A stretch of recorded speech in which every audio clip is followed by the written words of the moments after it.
Square foot घर बांधकाम करण्यासाठी किती खर्च येईल बघूया संपूर्ण माहिती एका व्हिडिओमध्ये. व्हिडिओ शेवटपर्यंत नक्की बघा.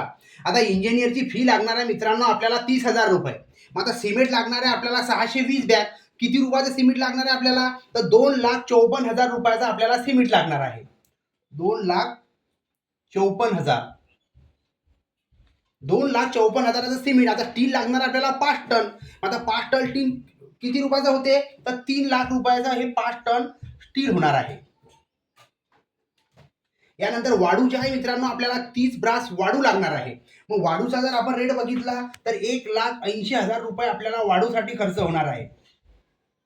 मग यानंतर आपण बघणार आहोत विटा. विटा ज्या आहे या 1500 स्क्वेअर फूट साठी आपल्याला 28,000 नग लागणार आहे.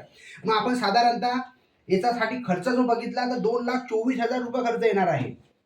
2,24,000 रुपये खर्च येणार आहे आपल्याला विटांसाठी. आता खडी जर बघितली तर 20 ब्रास खडी लागणार आहे. मग 20 ब्रास खडी कितीची होते? तर 1,20,000 रुपयाची आपल्याला खडी लागणार आहे. मग यानंतर आपण बघणार आहोत मजुरी. मजुरी आपल्याला 350 रुपये पर स्क्वेअर फूटच्या हिशोबाने मजुरी लागणार आहे. मग मजुरीसाठी एकूण किती रुपये द्यावे लागणार आहे? 5,25,000 रुपये. 5,25,000 रुपये आपल्याला मजुरीसाठी द्यायचे आहे.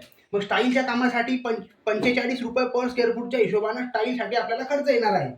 मग आता आपल्याला किती रुपये लागणार आहे यासाठी? तर 47,250 रुपये. 47,250 रुपये खर्च येणार आहे. आता पेंट लागणार आहे आपल्याला. कलर 180 लिटर कलर लागणार आहे आपल्याला 1500 स्क्वेअर फूट घराला कलर करण्यासाठी. मग आता एकूण जर किंमत बघितली तर 45,000 रुपयाचा कलर होणार आहे आपला. यानंतर इलेक्ट्रिक दरवाजा खिडकीसाठी 120 रुपये पर स्क्वेअर फूटच्या हिशोबाने आपल्याला 1,80,000 रुपये खर्च येणार आहे. आणि एकूण जर या खर्चाची टोटल केली तर 18,75,450 रुपये खर्च येणार आहे. मित्रांनो हा एक अंदाज आहे. तुम्ही घर कसं बांधतात यावर सुद्धा खर्च अवलंबून आहे. तुम्हाला जर कन्स्ट्रक्शन बद्दल व्हिडिओ आवडत असतील तर आमच्या यूट्यूब चॅनलला सबस्क्राईब नक्की करा. आम्ही असेच नवीन व्हिडिओ आमच्या यूट्यूब चॅनलवर अपलोड करत असतो. धन्यवाद.